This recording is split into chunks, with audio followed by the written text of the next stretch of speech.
Hi everyone, this time my first video of this year. Uh, at least I am programming this uh, in that way. It's reading about a book. Uh, I have a plan during my year. I think I was thinking about uh, uh, back to reading in English. So I was starting to read two books of the same author. It's the first one was been reading. The second one was uh, Afterman, Zoology of the Future, and the second one is this Man After Man. Both books are about cryptozoology, and I will make a reading of few pages of this for reason of copyright and for in order to don't screw it too much with the pronunciation of the English. I want to back to English because I think I need to exercise mentally reading in English and another language which is not my native language, and it's a cool exercise. Also, I think these books are great, amazing, and it's a pretty good exercise for every person to read these books. They are too popular because of the art of this and the creativity of the author.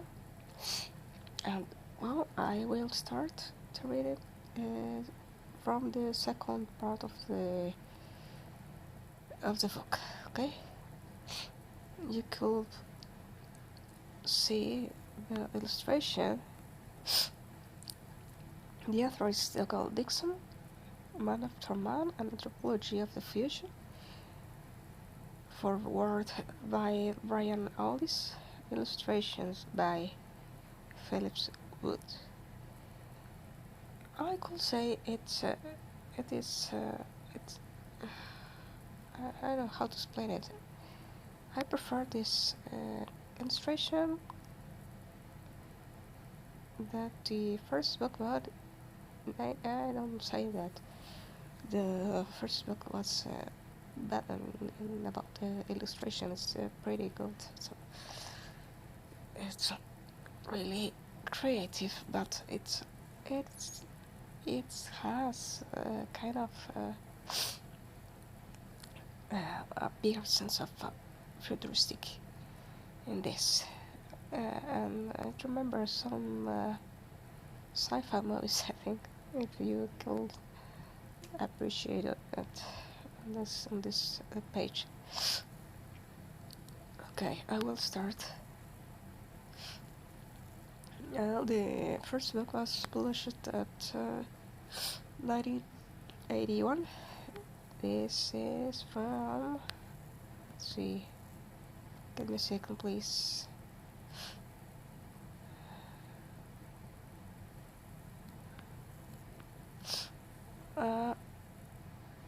99.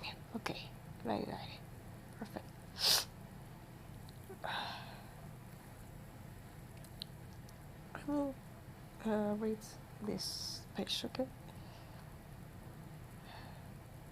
It's probably reasonable to conclude that, had it not been for temperature-based environmental changes in the habitats of early hominids, we will still be secure in some warm, hospitable forest, as in the Miocene of old, and we would still be in the trees. I am alternated to the reading of both books. I first recorded the oldest one, then recorded this, and my first video recorded not the first video that I published on YouTube about these books. I was telling, I give an apologize if my English is not the best, my pronunciation is not the best, if I read inadequate the words, because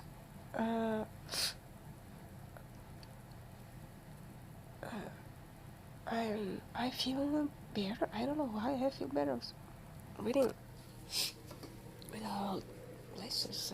I don't know why, but I will use it for this equation because I'm reading this late at night. I try to do my best, okay? Remember, this is not my first language. This is not even a language which I practice. At least for, I don't know, 10 years. I can speak with anyone in my house. So that will be a reason why also I'm also doing this. Well, we're going to part 2, page 22. Okay, I will find it. I promise it. Page 22. Well, this is evolution of the human race, of the hominids. This is evolutionary type scale in million years. Okay.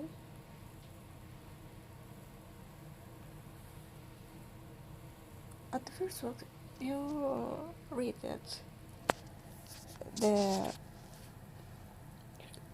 zoology of the future is about 5 million years of the humans, and this is when the humans start to change.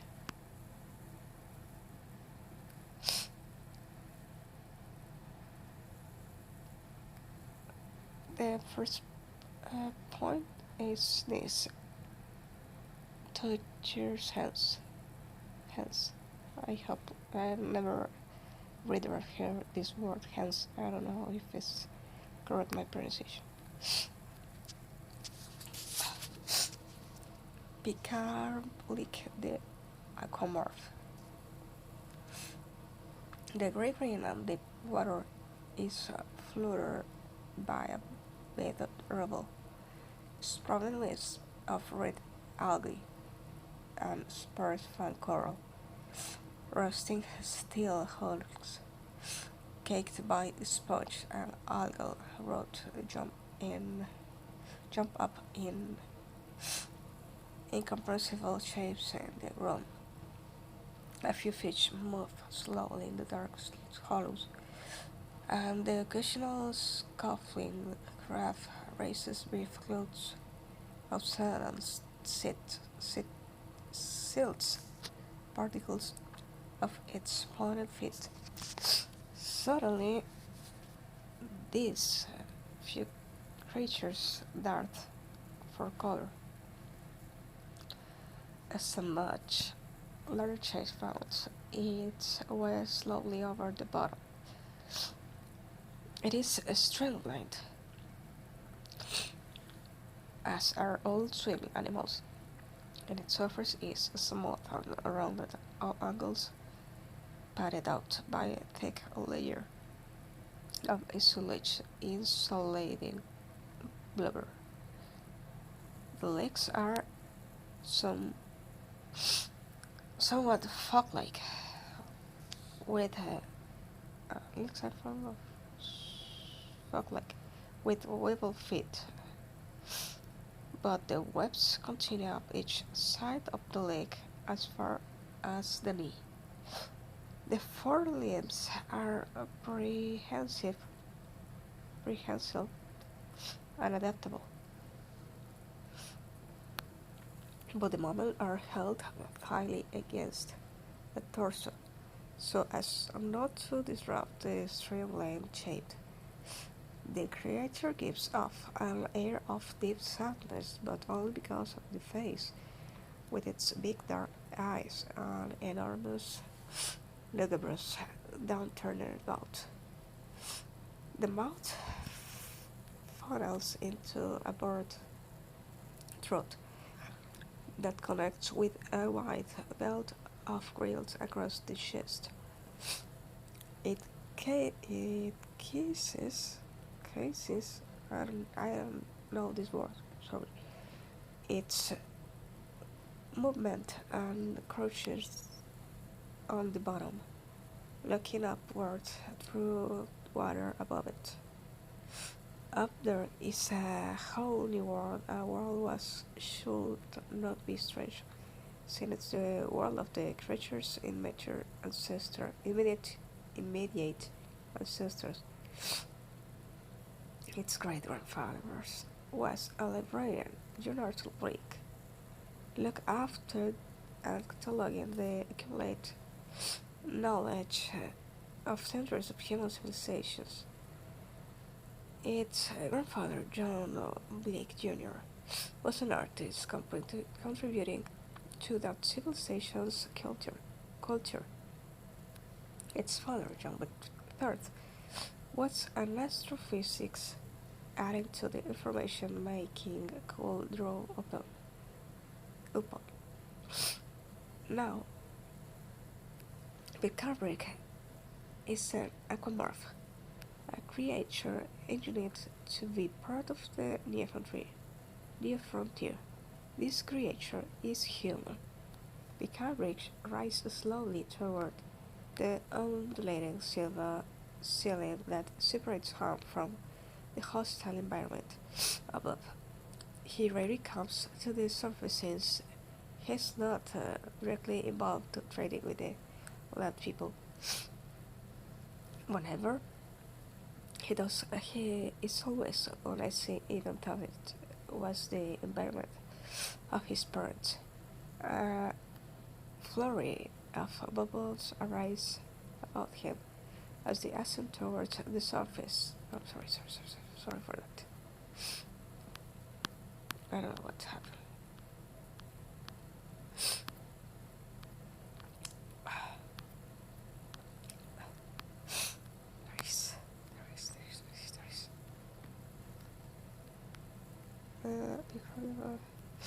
A flurry of bubbles arises about him as he ascends toward the surface, controlling his ascent so that the pressure on his tissues is not released.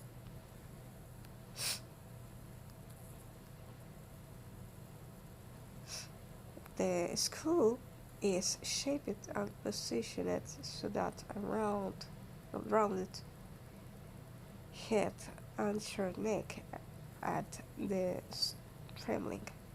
The lower leg of Homo aquaticus form a powerful muscle paddle spread by the toe. Facial expression of the aquamorph is limited to basic response and release. It relies on simple sounds of communicate.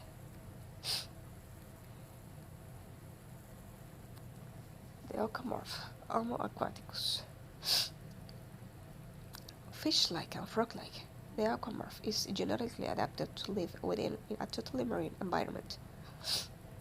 Each physical feature, the streamlined body with the smooth skin and the insulated blubber layer, the rills on the chest, The rest of the chest, the paddles on the legs, and was grown by the embryo.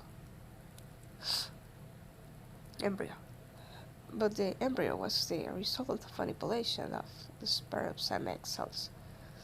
The the chromosomal makeup was adjusted, creating genes that would produce features such as skin with a low drag factor, and the whole organism was allowed to grow to its design form.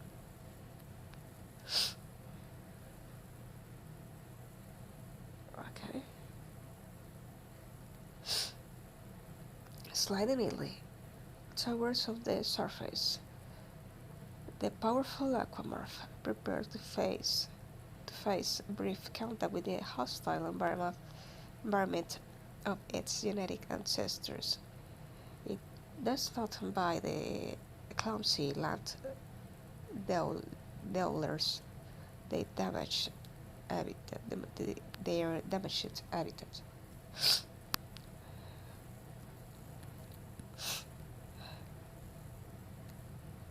Well, there's a timeline of where is the uh, subspecies of Homo sapiens, then the man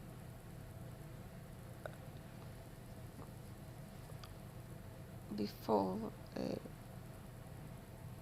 before Homo sapiens, after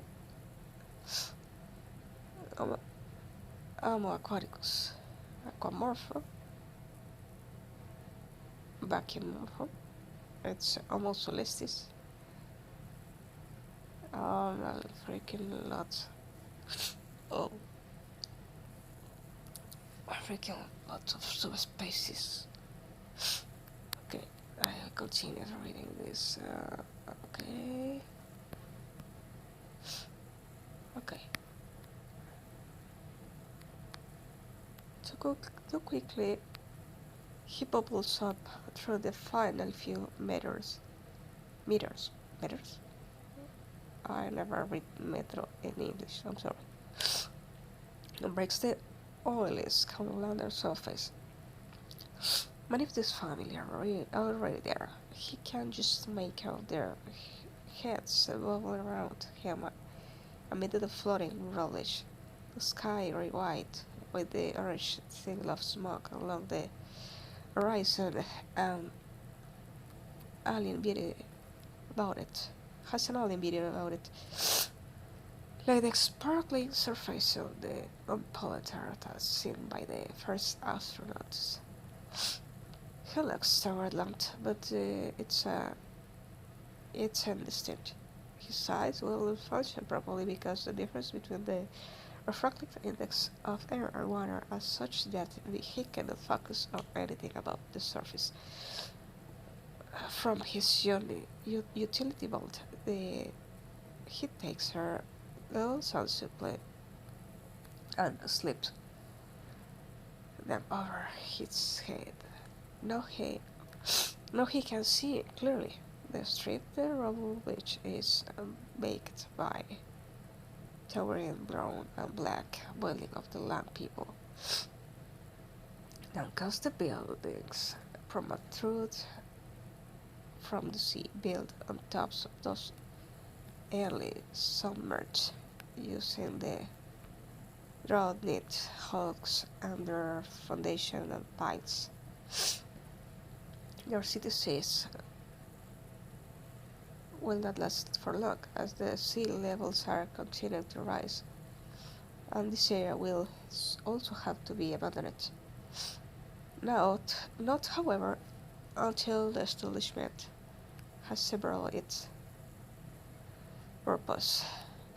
On the flat runway lies a narrow pointer cylinder to distant for the details to be seen, but Picardlick knows it. The huge oxygen. Sorry. But Picardlick no, knows it from descriptions. Beneath the small wings and there were like the huge. Oh no no. Yeah, beneath this. I'm sorry. I can't focus the line. Wait, look. This is okay. But the Picroblick knows it from descriptions. Beneath the small wings at the rear lie the huge oxygen compression rocket engines that will have the craft of the ground through the successfully thinner layer of atmosphere and eventually into orbit.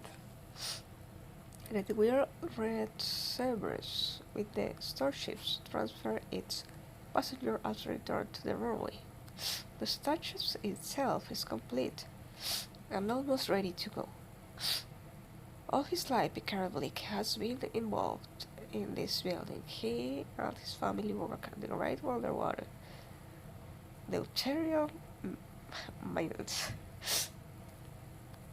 I love the use of the word deuterium of this word. I love it. And melts and produces the fuel to power it. I'll find the continental shelf to sustain life duels and space duels. Well, while they constructed it, before long, if only manual equipped it will move out of Earth orbit, build up, speak through the solar system, and leave the regions of known space forever. Its departure will mark the end of the work of Picard's life. He and his few ecomorphs have toiled away, knowing that Bacon's future may not lie in this their planet or these polluted waters, but elsewhere in the cosmos. Warning klaxon sounds across the water. A flight of scattering birds takes up the air of the beach as smoke bursts for the tail of distant craft. After same stage, the rumbling roar sweeps over the floating observers, and slowly the vessel increases its speed along the runway and sorry for that.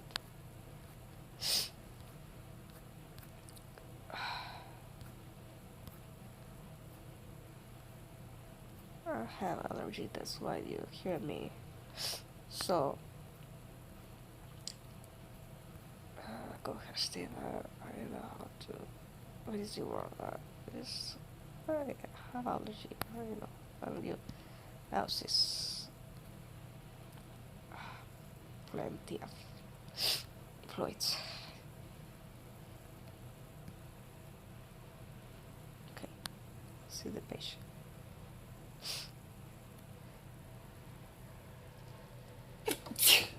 Sorry for that. The one went and leaps itself into the air. However, the sea travels the watcher and flies rising. It flies, rising as it goes.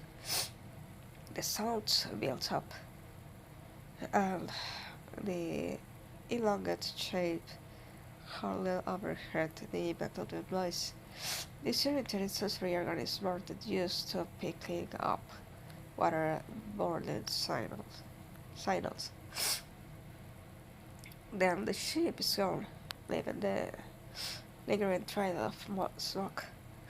Then slowly dissipates,